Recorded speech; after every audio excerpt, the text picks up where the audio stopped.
ছবি দেখলাম, গুলিবিদ্ধ তরুণ তার বুটের তলায়, সেনাবাহিনীর বুটের তলায়, মানে সেটিও একটা খুব, সেই 4 জনের মৃত্যুর জন্য কারো কি শোক প্রকাশ করার কোনো প্রয়োজন ছিল না? তখনকার ঘটনায় শেখ হাসিনা তৎকালীন আওয়ামী লীগ সরকার দায়ী, এই ঘটনায় দায়ী কি? গত জুলাইয়ের সময় ছাত্ররা মারা যাচ্ছে, কেউ কিন্তু শোক প্রকাশ করছে না। এনসিপির সমস্যাটা কোথায় আমি বলি আপনাকে। এনসিপি ছোটদের দল, ভালো, আমি ওদেরকে পছন্দ করি, কিন্তু আমি এই দলটাকে নিয়ে অনেক কিছু আশা করেছিলাম। তুমি সামনের কথা বলো, তুমি স্বপ্নের কথা বলো। তারা মানে 3 মিনিটের একটা বক্তৃতা দিতে পারবে না, যে বক্তৃতার মধ্যে শেখ হাসিনাকে গালি না দিবে, যে বক্তৃতার মধ্যে বঙ্গবন্ধুকে গালি না দিবে। না, আপনি বা আপনার মতো আর এরকম অনেক মানুষ আছেন, যখন মুজিববাদ মুর্দাবাদ স্লোগানটি হয় তখন কি আপনারা আহত হন না? হাসনাত আব্দুল্লাহ যখন শেখ হাসিনার প্রশংসা করতেন, সার্জিৎ যখন শেখ হাসিনার প্রশংসায় মানে মুগ্ধ থুতু ছিটাইতেন, তখন আমি মাসুদ কামালকে শেখ হাসিনার সমালোচনা করতাম। আওয়ামী লীগের যে সমস্ত করাপ্ট লিডার দেশের বাইরে অবস্থান করছেন বিপুল অর্থ নিয়ে, নানাভাবে অর্থ নিয়ে বাইরে এখন তারা অবস্থান করছেন, আরামে এসে দিন কাটাতেছেন, তাদের লাভ হয়েছে। তারা ওখানে বসে গোফে তেল দিচ্ছে। এই তো আমাদের যাওয়ার সময় হলো বলে গোপালগঞ্জ থেকে প্রতিরোধের এই শুরু হইলো, সারা দেশে এটা এখন হবে, তারা এগুলো ভাবছে এবং পরস্পরের গা চুলকাচ্ছে। এই দেখছো কি আনন্দ, কি আনন্দ, ওদের লাভ হয়েছে। ওখানে বসে ফেসবুকে স্ট্যাটাস দিচ্ছে, আরে ভাই এখানে চুরি করে গেছে, ওদের চুরি করে, তুই কি চোর বেটা? আরে ভাই, সমুদ্রের উত্তাল ঢেউরে দড়াই না, আর তোরা কোন বাকি অংশটুকু আর বলা যাচ্ছে না আর কি। এখন বিশেষ করে এই ছেলেগুলোকে আমি পছন্দ করি, আমি ওদের জন্য আতঙ্কিত বোধ করি এই কারণে, এরা তো প্রোটেকশন ছাড়া 10 কদম যাওয়ার যোগ্যতা নেই তাদের। পালায় না বলে অহংকার করে দেখা যায় মিলিটারি হেলিকপ্টারে একজন আকাশে ভেসে যায়, আর ভয় পায় না বলে গলা ফাটিয়ে চোখ বের করে চেঁচানো নেতারা শেষ করে ঢুকে পড়েন সাজোয়া জানের ঘরে। ইঁদুরের ইঁদুরও গর্তে এমন নিঃশব্দে ঢুকে না। গত বছরের জুলাই, 16 জুলাই, সেদিন আমরা আবু সাইদের সেই ঘটনাটি আমাদের এখনো আবেগতাড়িত করে আর কি। সেই যে চিত্রটা, সেই ভিডিওটা, সেটা আমরা যখন দেখি, আবার এই বছরের 16 জুলাই যা দেখলাম, সেখানেও গত বছর 6 জন নিহত হলো আইন শৃঙ্খলা বাহিনীর গুলিতে। এবছরও দেখা গেল গোপালগঞ্জের ঘটনায় 5 জন, জানা যাচ্ছে সংখ্যাটা নাকি আরো বেশি হতে পারে, সেটি প্রকাশ করা হচ্ছে না, নিহত হলেন। এবং ওরকমই একজন গুলিবিদ্ধ তরুণ, একটা ছবি দেখলাম, গুলিবিদ্ধ তরুণ তার বুটের তলায়, সেনাবাহিনীর বুটের তলায়, মানে সেটিও একটা খুব ঘটনা। আপনার কাছে আসলে বিশ্লেষণ জানতে চাই, দুটি ঘটনা 2 বছর ঘুরতেই এই দুটি বিষয়ের মধ্যে আপনি কতটা পার্থক্য দেখতে পান? তখনকার ঘটনায় শেখ হাসিনা তৎকালীন আওয়ামী লীগ সরকার দায়ী, এই ঘটনায় দায়ী কি? না দেখেন, এটা আসলে দুই ঘটনা, দুটোর সঙ্গে আমি মিলাতে চাই না। এই কারণে ওই সময়ের ঘটনাটা ছিল একটা স্বৈরাচারী শাসকের পতনের জন্য পুরো রাষ্ট্র ব্যবস্থায় এমন একটা ব্যক্তি এবং ব্যক্তির কিছু সহচর চেপে ছিল, যাদের কারণে দেশের মানুষ অতিষ্ঠ ছিল, এবং সেই অতিষ্ঠ থাকার কারণে তারা ফুঁসে উঠেছিল। এবং তাদেরকে দমন করার জন্য উনি ওনার হাতে যে সমস্ত ইনস্ট্রুমেন্ট ছিল তার সবই বিভিন্নভাবে অনেক ক্ষেত্রে নির্বিচারে ব্যবহার করেছেন। এটা ছিল ওই বাস্তবতা। ওই বাস্তবতা অবশ্যই ন্যাক্কারজনক ছিল, আমি বলবো। বর্তমান বাস্তবতাটা একটু ভিন্ন। এটা কিন্তু পুরো দেশের সঙ্গে জড়িত নয়, একটা অঞ্চল জড়িত, একটা এলাকা জড়িত। এখন একটা এলাকা কি দেশের পার্ট না? অবশ্যই একটা দেশের পার্ট। ওই এলাকার মানুষের কি নাগরিক অধিকার নাই? সেটাও আছে। আমরা যখন বলি যে এনসিপি কেন গোপালগঞ্জে যে মিটিং করতে পারবে না, এই প্রশ্নটা কিন্তু ভ্যালিড। এনসিপি কি দেশের যে কোনো জায়গায় যেতে পারবে না? পারবে। তো গোপালগঞ্জে কেন যেতে পারবে না? যেতে দেওয়া উচিত। এখন এটা হলো একটা বিষয়, কিন্তু এরকম তো উল্টা দিকের কথাও আছে। সে কথাগুলো আমি আসবো একটু পরে। এনসিপি একটা রাজনৈতিক দল, তাকে তো সব জায়গায় যেতে দেওয়া উচিত, এমনকি গোপালগঞ্জে যেতে। আমি যে কথাটা বলি, দেখেন আরেকটা কথা বলি আপনাকে। আওয়ামী লীগ তো নিষিদ্ধ হলো এই বছর। এর আগে আওয়ামী লীগ তখন তো আওয়ামী লীগ নিষিদ্ধ হয়নি, আওয়ামী লীগ বিভিন্ন রাজনৈতিক কর্মসূচি দিয়েছিল, কিন্তু সরকারের পক্ষ থেকে হুঙ্কার দেওয়া হয়েছিল, সরকারের উপদেষ্টারা হুঙ্কার দিয়েছেন, সরকারের প্রেস সেক্রেটারি হুঙ্কার দিয়েছেন যে আওয়ামী লীগকে কোনো রাজনৈতিক কর্মসূচি পালন করতে দেওয়া হবে না। কেন দিয়েছিলেন? তখন তো আওয়ামী লীগ নিষিদ্ধ রাজনৈতিক দল ছিল না, তখন তো আওয়ামী লীগের কার্যক্রমকে নিষিদ্ধ করা হয়নি। তখন আপনি দেননি কেন? ওটা আপনি কোন আইনে দেননি? কোন যুক্তি আছে? আওয়ামী লীগ একবার লিফলেট বিতরণে একটা কর্মসূচি নিয়েছিল, সেটাও করতে দেননি। আপনি কেন দেননি? আপনি যদি পারেন আওয়ামী লীগকে নিষিদ্ধ করতেন, তখন তো নিষিদ্ধ ছিল না। কাজেই হয় কি, আমি বলি আপনাকে, সবারই নিজস্ব একটা করে অজুহাত থাকে। যে বলে না, বাঙালির হাত হলো 3টা, ডান হাত, বাম হাত আর অজুহাত। সেই তৃতীয় হাতের ব্যবহার সবাই করে। যদি ক্ষমতায় থাকে বেশি জোরে করে, ক্ষমতায় না থাকলে আস্তে আস্তে করে, কিন্তু ব্যবহার করে। এই যে অজুহাতের অতি ব্যবহার এবং অজুহাতের রাজনৈতিক ব্যবহার, এটা আমাদের সমাজকে কিন্তু ধীরে ধীরে নষ্ট করে দিচ্ছে। আপনি দেখেন এখন আমি আজকে একটা মানে আমার নিজের আপনার যে ইউটিউব চ্যানেল আছে, সেখানে আমি একটা কথা বলেছিলাম যে এই ঘটনার লাভ হলো কার, এই ঘটনার ক্ষতি হলো কার। আমি সবগুলো মিডিয়াতে দেখলাম, সরকারের প্রেস রিলিজ দেখলাম, আইএসপি এর প্রেস রিলিজ দেখলাম, সবাই বলতেছে তারা কিভাবে কাজ করছে, কিভাবে এটা সন্ত্রাসীরা আক্রমণ করেছে, হ্যান করেছে, ত্যান করেছে। তার মানে এখানে একাধিক পক্ষ ছিল, এক পক্ষ গিয়েছিল মিটিং করতে, আরেক পক্ষ ছিল সেখানে তাদের বাধা দেওয়ার জন্য। আর কি ছিল? আর ছিল পুলিশ, আর্মি, বিডিআর, আর ছিল গুলি যারা খেয়েছে তারা। এখন এখানে সবচেয়ে ক্ষতিগ্রস্ত কে বলেন তো? সবচেয়ে ক্ষতিগ্রস্ত হলো যারা গুলি খেয়েছে তারা। তো তারা যেরকম, যে আপনি বলেন 5 জন মারা গেছে, আজকে দিন পর্যন্ত আমি জানি 4 জন, আমি যতটুকু জানি আর কি, পরে বাড়তে পারে, হয়তো আরো বাড়বে, অনেকে বলছে 9 জন হতে পারে, আমি জানি না।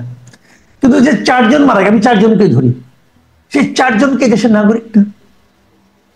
সেই 4 জনের মৃত্যুর জন্য কারো কি শোক প্রকাশ করার কোনো প্রয়োজন ছিল না? যিনি ক্ষমতা আছেন উনি কি 4 জনের জন্য দুঃখ প্রকাশ করেছেন? প্রধান উপদেষ্টা দুঃখ প্রকাশ করেছেন, স্বরাষ্ট্র উপদেষ্টা দুঃখ প্রকাশ করেছেন? করেননি তো। ওই 4 জনের প্রতি কোনো মূল্য নাই, ওই 4 জনের প্রতি কারো কোনো দায় দায়িত্ব নাই। দেখুন এই কাজগুলি কিন্তু ঘটেছিল হাসিনার আমলে। গত জুলাইয়ের সময় ছাত্ররা মারা যাচ্ছে, কেউ কিন্তু শোক প্রকাশ করছে না, কেউ কিন্তু সেখানে যাচ্ছে না। যেদিন নাকি আপনার আপনার কি বলে না মেট্রো রেলের কথা বলছি আমি, ওই যেদিন নাকি রংপুরের বেগম রোকেয়া ইউনিভার্সিটি সেই ছাত্রের মৃত্যু, ওখানে যখন যেতে পারতেন শেখ হাসিনা, ওখানে না জন্য গেছে মেট্রো রেলের জন্য কান্না করতে গিয়েছে। আমরা তো এগুলো দেখেছি। কাজেই আমাকে একজন জিজ্ঞাসা করে, আপনি তো অনেকদিন ধরে সাংবাদিকতা করেন, বয়সও হলো, অনেক সরকার দেখলেন, পার্থক্য কি? আমি কিন্তু কোনো পার্থক্য খুঁজে পাই না। সেই এরশাদ আমল থেকে আমি গভর্নমেন্ট দেখতেছি, এরশাদ আমল থেকে আজ পর্যন্ত আমি কিন্তু সরকারের কোনো পার্থক্য খুঁজে পাই না, সরকারের মন মানসিকতার কোনো পার্থক্য খুঁজে পাই না। আপনি আইএসপি এর বিজ্ঞপ্তি বলেন, সরকারের প্রেস বিজ্ঞপ্তি বলেন, সবগুলি বিজ্ঞপ্তি নিয়ে আসলে এখানে ডেটটা চেঞ্জ করে, আর কিছু করতে হবে না, সবই একই ভাষায় বিজ্ঞপ্তি দিচ্ছে, একই ভাষায় আত্মপক্ষ সমর্থন করছে। তো এগুলো আমরা দেখছি, বাট এটা দেখার জন্য আমরা আসলে আকাঙ্ক্ষা ছিল না আমাদের। এবারে পরিবর্তনটা আমরা অন্য কিছু ভেবেছিলাম, কিন্তু সেটা আমরা পাচ্ছি না। তাহলে মানে জুলাই থেকে আরেক জুলাই আসলো, আকাঙ্ক্ষার পূরণ হলো না। আপনি বলছিলেন দায় তো কারো আছে, মানে কেউ তো শোক প্রকাশ করলো না। আমি যদি একটু দায়কে আরো একটু বিশ্লেষণ করতে চাই, যে আলোচনাগুলো আসছে বা যেগুলো আসলে ফ্যাক্ট, যে আমরা দেখলাম আওয়ামী লীগ বা ছাত্রলীগ গোপালগঞ্জের যারা, তারা অবশ্য সাধারণ গোপালগঞ্জবাসীর ব্যানারেই তারা এই কাজটি করলো, এবং তারা আসলে এনসিপির একটা সমাবেশ হবে, আপনি বলছিলেন তারা করতেই পারে, কিন্তু সেখানে হামলা চালালো। অতীতেও আমরা দেখেছি আওয়ামী লীগ এরকম বিরোধী দলের কোনো সমাবেশ করলে সেখানে একটা এই ধরনের তাদের তৎপরতা থাকে, বাধা দেওয়া, হামলা করা ইত্যাদি। আমরা এটা দেখলাম, এনসিপি কে সারা বাংলাদেশের বিভিন্ন জায়গায় তারা জুলাই পদযাত্রা করছে, সেখানে মার্চ টু গোপালগঞ্জ করলো, মুজিববাদ মুর্দাবাদ স্লোগান গোপালগঞ্জের জন্য ডেডিকেট করে একরকম সেখানে গেল। আমরা দেখলাম গোয়েন্দা বাহিনী বা তারা আসলে সবাই, আমরা যদি সাধারণ মানুষ জানি, তারা না জানবার তো কোনো কারণ নাই, জেনে শুনে এইরকম একটা সহিংস পরিস্থিতি হতে দিল। এরকম নানান অ্যানালাইসিস আছে, আপনাদের কাছ থেকেই শুনি, সেই বিষয়গুলো আরো স্পষ্ট হই। আপনাকে যদি এখানে জিজ্ঞাসা করি, যদি দায় আমি বলি যে কার কতটা দায়, 10-এ আপনি কাকে কতটা দায় দেবেন? 10-এ আমার বিবেচনায় মানে সরকারকে, গোয়েন্দা বাহিনীকে বা আইন শৃঙ্খলা বাহিনীকে, এনসিপি কে, আওয়ামী লীগকে? দেখেন আমি কিন্তু এনসিপি আর সরকারকে খুব বেশি একটা আলাদা করে দেখি না। আমার কেন যেন মনে হয় এনসিপি যা কিছু করে সরকারের ইঙ্গিতেই করে, এটা আমার মনে হয়। এবং আমি এনসিপি কে আসলে একটা সরকারি দলই মনে করি। কয়েকদিন আগে আমি দেখেছিলাম একজন উপদেষ্টা ভদ্রমহিলা রিজওয়ানা হাসান, উনি কিন্তু বলেছিলেন এই কাজে সরকারি দলের কোনো দায় নাই, মানে সরকারি একটা দল আছে। হ্যাঁ হ্যাঁ, উনি কিন্তু বলেছিলেন। তো ওই সরকারি দল আসলে এনসিপি ভাই, এটা যে যাই বলুক এটা সবাই জানে, সবাই মানে।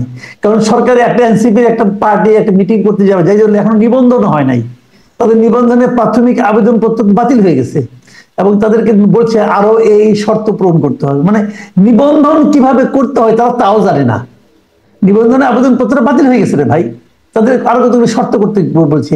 এরকম একটা দল মিটিং আজকে দেখলাম যে ফরিদপুর না কোথাও যেন গিয়েছে, যেভাবে পুলিশ বাহিনী, যেভাবে আর্মি তাদেরকে একদম মানে আপনার এসকর্ট দিয়ে নিয়ে যাচ্ছে আগে পিছে, আমার মনে হয় না বাংলাদেশে কোনো মন্ত্রী এভাবে যায় কখনো কোথাও, একটা অনিবন্ধিত দল, তাই না?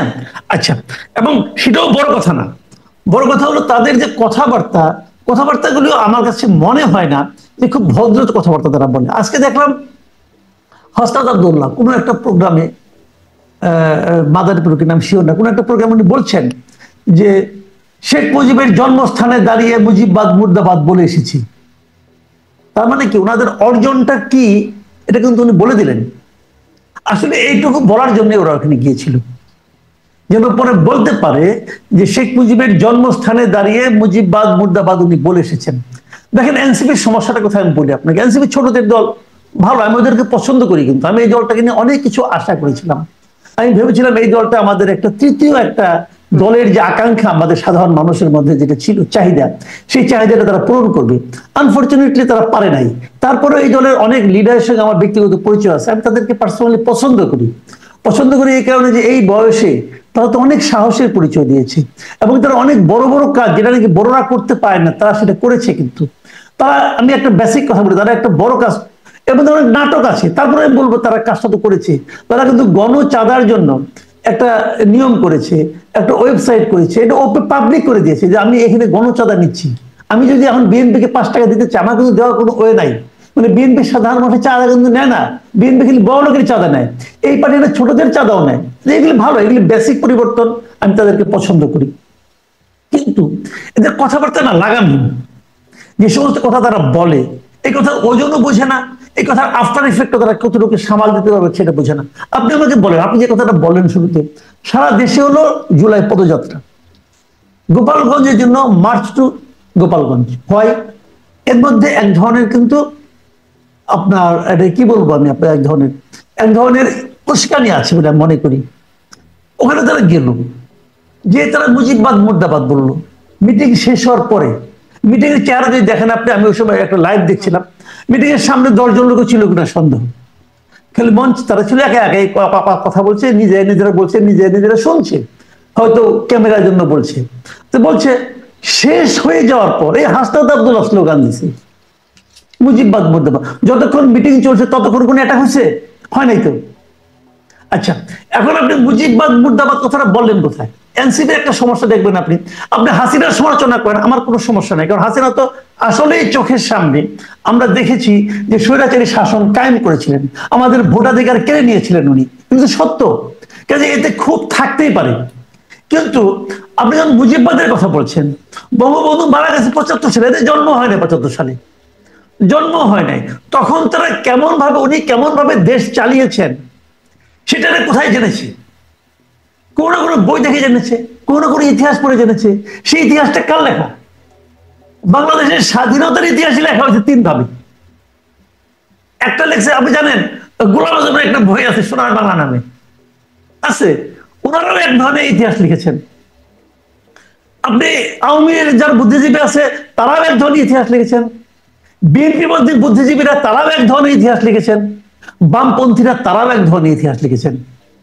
এই যে বাচ্চা ছেলেরা, তারা কার ইতিহাসটা পড়েছে? কার লেখা ইতিহাস পড়েছে? তারা কি যখন ছিল, কেউ তো ছিল না। তাহলে তারা কি করে বুঝলো ওই সময় কোন বাস্তবতায় কোন সিদ্ধান্ত নেওয়া হয়েছে?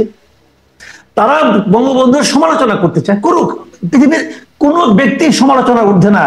আমরা বলি একমাত্র হযরত মুহাম্মদ সাল্লাল্লাহু আলাইহি ওয়াসাল্লাম, আমাদের যেহেতু উনি আমাদের নবী, উনাকে আমরা সমালোচনার ঊর্ধ্বে রাখি। উনি ছাড়া আপনি সবাই সমালোচনা করেন, আমার কোনো আপত্তি নেই রে ভাই, কিন্তু সেই সমালোচনাটা তো আপনার জানলেন কোত্থেকে? আচ্ছা, জানলেন কোত্থেকে জায়গায় আমি আরেকটু প্রশ্ন করতে চাই যে আমরা এই হাসনাত আব্দুল্লাহকে দেখেছি, সার্জিস আলম তো ছাত্রলীগই করতেন এবং তখন তো বঙ্গবন্ধুর আগের অবদান আগেই ছিল, সেটা জেনে শুনেই ছাত্রলীগ করতেন সার্জিস আলম। তাদের যে তখনকার বক্তব্য আবেগ তাড়িত, মানে বঙ্গবন্ধুর কথা বলতে একদম খুব আবেগে ভেঙে পড়ছেন, আমার বঙ্গবন্ধু করে বারবার বলছেন। একটা বক্তৃতাও দেখা যায় সার্জিস আলম, সেটাও এখন ভাইরাল। বা হাসনাত আব্দুল্লাহর অনেকগুলো পোস্ট গণমাধ্যমে লেখা, বঙ্গবন্ধুকে নিয়ে তিনি লিখছেন, জাতির জনক সম্বোধন করে তিনি লিখছেন। মানে তখনকার জানার সাথে এখনকার জানার পার্থক্য হয়ে গেল কি করে? বই চেঞ্জ করে, এটা হলো one kind of hypocrisy, just hypocrisy. এটা আগে হয় কোনো লোভে করেছেন অথবা ভয়ে করেছেন, এখনো তো লোভে করছেন। এর অর্থের লোভ হতে পারে, ক্ষমতার লোভ হতে পারে, যে কোনো কিছু হতে পারে। এগুলো হিপোক্রেসি। আপনি বলবেন তখন তো পেদানির ভয়ে সবাই করতো, আপনিও করতেন, আমিও করতাম। হ্যাঁ, আমরা অনেক কিছু করি, আমরা অনেক কিছু সমঝে চলি, কিন্তু আমি এমন কিছু বলবো না যা নাকি আমি পরে জাস্টিফাই করতে পারবো না। আপনি দেশে যখন ছিলেন তখন আপনি আমাকে দেখেছেন ভাই, আমি কিন্তু দেশে হাসিনারা বলে, হাসিনা সরকারের আমলে বসে আমি তো হাসিনার সমালোচনা করেছি, আমার মতো করে করেছি, যতটুকু পেরেছি ততটুকু করেছি। কিন্তু সেই কথা ধরে তারা ছাত্র, ধরেন আপনি একজন মানে পেশাজীবী মানুষ, আপনাকে এই পেশায় কাজ করতে হয়, আপনার হয়তো পেশাগত বাধ্যবাধকতা বা পেশাগতভাবে আপনার উপর চাপ থাকতে পারে। তারা তো ছাত্র, তাদের মানে এই বিষয়টা তো তাদেরকে কেউ বলতে বাধ্য করতে পারে না। ওটাই তো বললাম, লোভ অথবা ভয়, লোভ অথবা ভয় তাদেরকে পীড়িত করেছে। লোভেও মানুষ পীড়িত হয়, কিন্তু এই দুইটার যে কোনো একটা তারা করেছে। কিন্তু আমি যে কথাটা বলছিলাম আপনাকে, মুজিববাদের কথা, দেখুন আপনার বাংলাদেশ গভর্নমেন্টের যত পুরনো নথি আপনি আনেন, পারলে নিয়ে আসেন, কোন নথিতেই আপনি মুজিববাদ শব্দটা বের করতে পারবেন না। মুজিববাদ নামে কোনো বাদ বাংলাদেশে কখনো এক্সিস্টই করে নাই। বঙ্গবন্ধু যখন বাকশাল করেছেন তখন উনি মুজিববাদের কথাটা বলেন নাই, অফিসিয়ালি কেউ বলে নাই। মুজিববাদ শব্দটা জাসদ বলতো, জাসদ কি অথরিটি? জাসদ তো অথরিটি না। এখন জাসদ যেরকম অথরিটি ছাড়াই মুজিববাদ বলতো, এরাও সেরকম ভাবে বলে। তাহলে আমরা ধারণা করতে পারি যে ওনারা যে মুজিববাদের কথা বলে, মানে যে বই পড়ে বলে, সেই বইটা জাসদ অথবা ওই লাইনের কেউ একজন লিখছে, ওইটা পড়ে তারা মানে এগুলি বলে। ভাই একটা কথা বলা হয়, প্রবাদ আছে একটা, সেটা হলো এক বইয়ের পাঠক সম্পাদনা খুব সাবধান থাকতে হয়। একটা বই পড়ছে, তার সম্বন্ধে সাবধান থাকবেন। এদের সম্পর্কে তো আমরা সাবধান হওয়ার সময় পাচ্ছি না। চট করে বলে বসলাম মুজিববাদ মুর্দাবাদ আমি বলেছি। আচ্ছা বলেছেন, মানলাম। হাসান সাহেবের খুব সাহস, ওনার সাহস কিন্তু আমাকে মুগ্ধ করে। আমি দেখেছি উনি অসম্ভব সাহস রেখেছিলেন। কিন্তু হাসান সাহেবকে আমি জিজ্ঞাসা করি, আপনি এই যে বিপুল সাহস প্রয়োগ করে মুজিববাদ মুর্দাবাদ বললেন, এতে আপনি অর্জনটা কি করলেন? এতে আপনি কি এমন অর্জন করলেন যাতে দেশ 10 মিনিট, 100 বছর বাদ দেন, 10 মিনিট এগিয়ে গেল? আপনি কি অর্জন করেছেন বলেন তো আমাকে? আপনি কিচ্ছু অর্জন করেন নাই। আপনি বলেছিলাম নেতাদের সাথে আপনার কথা বলা হয়, ব্যক্তিগতভাবে আপনি কথা বলেন, পছন্দের জায়গাও আছে। আপনি কি তাদের কাছ থেকে বুঝতে চেয়েছেন কখনো যে তারা আসলে মুজিববাদ বলতে তারা আসলে কি বোঝেন? মানে আমি যদি একদম উইকিপিডিয়াতে দেখি, সেখানে মুজিববাদ হলো বাংলাদেশের প্রথম রাষ্ট্রপতি শেখ মুজিবুর রহমানের চর্চিত প্রচারিত রাজনৈতিক দর্শন, চিন্তাধারা ও মূল্যবোধের সমষ্টি। শেখ মুজিবের রাজনৈতিক দর্শনের মূল 4 নীতি হলো জাতীয়তাবাদ, সমাজতন্ত্র, গণতন্ত্র, ধর্মনিরপেক্ষতা। এরকম, মানে আমি উইকিপিডিয়ার কথা বলছি। তারা আসলে মুজিববাদ বলতে কি বোঝেন বা বোঝান? এটা তারা যেটা বুঝে, এবং আমার সঙ্গে দুইজন আলাপ নেই, তারা যেটা বুঝাইছে এই কথাটাই বুঝাইছে, ওইটা আবার আমি বুঝি নাই। তারা যেটা আমাকে বুঝাইছে এটা আমি বুঝি নাই। ভাই মুজিববাদ জিনিসটা কি? এত সহজ একটা বাদ বানাই দেওয়া? বঙ্গবন্ধু শেখ মুজিবুর রহমান বিশাল ব্যক্তিত্ব ছিলেন, তার মানে উনি একটা বাদ তৈরি করবেন, মুজিববাদ, মার্ক্সবাদ, এরকম একটা পুঁজিবাদ, হ্যাঁ এরকম একটা বাদ উনি তো তৈরি ফেলাবেন না? উনি ওই মাপের মানুষও ছিলেন না। মুজিববাদ নামে একটা বই লেখা হয়েছিল, সে বইটা লিখছিলেন খন্দকার মোহাম্মদ ইলিয়াস নামে এক ভদ্রলোক। সেই বইটা আনফরচুনেটলি অথবা ফরচুনেটলি আমার কাছে দীর্ঘদিন ছিল। পরে এটা আমি শেষ দরে বিক্রি করে দেওয়াটা মনে করছি এটা লাভজনক হবে, কারণ আমার রাখার জায়গা ছিল না। বইয়ের সংখ্যা বাড়তে বাড়তে একটা ঢাউস বই, অনেক ঢাউস, এত মোটা একটা বই ছিল। সেটা কিছু ছিল না রে ভাই, ওটা কোনো পড়ার মতো কোনো বই না। উনি যদি কি লেখছেন তাও জানি না। পরে বেরিয়ে অনেক আওয়ামী লীগের লোকের সাথে আলাপ করছিলাম যে এই বইটা একটা আছে, উনি বলছিলেন এই বইটা নিয়ে নাকি উনি বঙ্গবন্ধুর কাছে গেছিলেন। বঙ্গবন্ধু 2-1 পৃষ্ঠা উল্টে লেখছে, তুমি কি লেখছো? শেষ, ওই বই শেষ। ওই বইটা আওয়ামী লীগ কখনো আনুষ্ঠানিকভাবে ওই বইটাকে স্বীকৃতিও দেয় নাই। তাহলে মুজিববাদ কোথেকে আসলো রে ভাই? যে বাদ নাই, যার জন্মই হয় নাই, তাকে মুর্দাবাদ বলে কি অর্জন করে আমি বুঝতে পারলাম। তারপরেও আপনি বলছেন যেমন যে জাসদের সময় উচ্চারিত হতো, মানে জাসদ একটা সময় উচ্চারণ করতো মুজিববাদ, আনুষ্ঠানিক কিছু নাই। জিয়াবাদ জিনিসটা কি? এটা তো আমি প্রথম শুনলাম নাসিরউদ্দিন পাটোয়ারির মুখে। তিনি বললেন মুজিববাদ, জিয়াবাদ কোনো কিছু ঠাঁই হবে না বাংলাদেশে। এটাও কি বুঝতে পারেন জিয়াবাদ কি? তাহলে পাটোয়ারিবাদ থাকবে না? হয়তো ভবিষ্যতে আসবে। উনি বলতে চেয়েছিলেন যে না, মুজিববাদ জিয়াবাদ থাকবে না, পাটোয়ারিবাদ থাকবে, নাসিরউদ্দিন পাটোয়ারি সাহেবের বাদ। তো শুনেন ভাই, এই বাদ বুধ এভাবে হয় না। বাদ সম্পর্কে তাদের কোনো ধারণা নাই, তারা এগুলো বলে। এগুলো সুইপিং কমেন্ট আমি মনে করি। এগুলো রাজনীতির ইতিহাসে যারা রাজনীতির চর্চা করেন, রাজনীতি নিয়ে গবেষণা করেন, যারা নাকি পলিটিক্যাল সায়েন্স পড়েন অথবা পড়ান, তাদের কাছে এগুলো হাসির একটা মানে শব্দ। ভাই বাদ আমরা কি পুঁজিবাদ বলি, বলি তো পুঁজিবাদ, অথবা মনে করেন আমরা মার্ক্সবাদ বলি, লেনিনবাদ, এগুলো আমরা বলি তো, মাওবাদ বলি, বলি তো। সেইগুলির সঙ্গে আপনি তুলনা করেন, তো এগুলি তো কোনো অর্থহীন। জিয়াবাদ, জিয়া কখনো বলছে এটা আমার বাদ? বলছে? জিয়া কোনোদিন বলছেন? বলেন নাই তো। এরশাদ কোনোদিন বলছেন এটা আমার বাদ? তো ওই বাদ বাদ দেওয়াই কি, যে বাদের জন্মই হয় নাই তাকে আপনি মারবেন কিভাবে রে ভাই? তাকে মুর্দাবাদ বলতেছেন আপনি। তো এগুলো হলো, এইগুলো হলো ছেলে মানুষই। ওই আমার বাচ্চা মাঝে মাঝে আমাকে বলে, বাবা তুমি কিছু বুঝো না। আমার বাচ্চা কিন্তু ছোট থেকে বলো, যখন ওর যখন 8-9 বছর বয়স, তখনই বলতো, বাবা তুমি কিন্তু তুমি বুঝো না, তুমি পারবা না, এটা তুমি পারবা, দান করে দিই। তা আমি তাকে দিতাম আগ্রহ নিয়ে। ওই যখন বলতো তুমি কিছু বোঝো না, তখন আমি কিন্তু হাসতাম, খুশি হইতাম, আমি তো অপমানিত হইতাম না। বাচ্চা বলছে ঠিক আছে, আমি তো আসলেই বুঝি না, ও বুঝে, ও মনে করছে ও বুঝে, আমি কিছু বুঝি না। এখন এদের কথা শুনে আমাদের না ওরকম হাসতে ইচ্ছে করে, যে ও সরা সব বুঝে, আমরা কিছু বুঝি না। সবাইকে বোঝানোর চেষ্টা কেন করছেন আপনি? এটা তো আপনার কাজ না। আপনি আপনি আপনি এনসিপির যে পলিটিক্যাল লিডার যারা আছেন, যারা কথা বলেন, তাদের কথাগুলো আপনি শুনে দেখেন। তারা মানে 3 মিনিটের একটা বক্তৃতা দিতে পারবে না, যে বক্তৃতার মধ্যে শেখ হাসিনাকে গালি না দিবে, যে বক্তৃতার মধ্যে বঙ্গবন্ধুকে গালি না দিবে, যে বক্তৃতার মধ্যে আওয়ামী লীগকে গালি না দিবে। পারবে না, তারা 3 মিনিট বলতে পারবে না। ভাই তোমরা তো দেশ শাসন করতে চাও, আমরা তো তোমাদেরকে দেশের শাসনভার তোমাদের পরিচালনা করতে বলি। তুমি সামনের কথা বলো, তুমি স্বপ্নের কথা বলো। তুমি ওদেরকে গালাগালি, মৃত লোককে গালাগালি করছো কেন? বিতাড়িত লোককে গালাগালি করছো কেন? ওরা যে খারাপ ছিল কি ছিল না, এটা কি তোমার কাছ থেকে শুনে আমাকে বুঝতে হবে? শেখ হাসিনা কতটুকু খারাপ ছিল কি ছিল না, এটা কি হাসনাত আব্দুল্লাহর কাছে শুনে আমাকে বুঝতে হবে?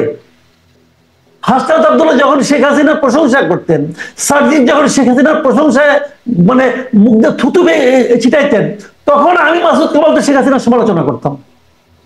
কাজে শেখ হাসিনার সমালোচনা তোমার কাছ থেকে আবার শুনতে হবে না। তুমি আগামীর কথা বলো।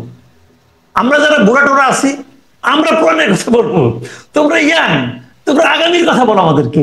পারে না। জি।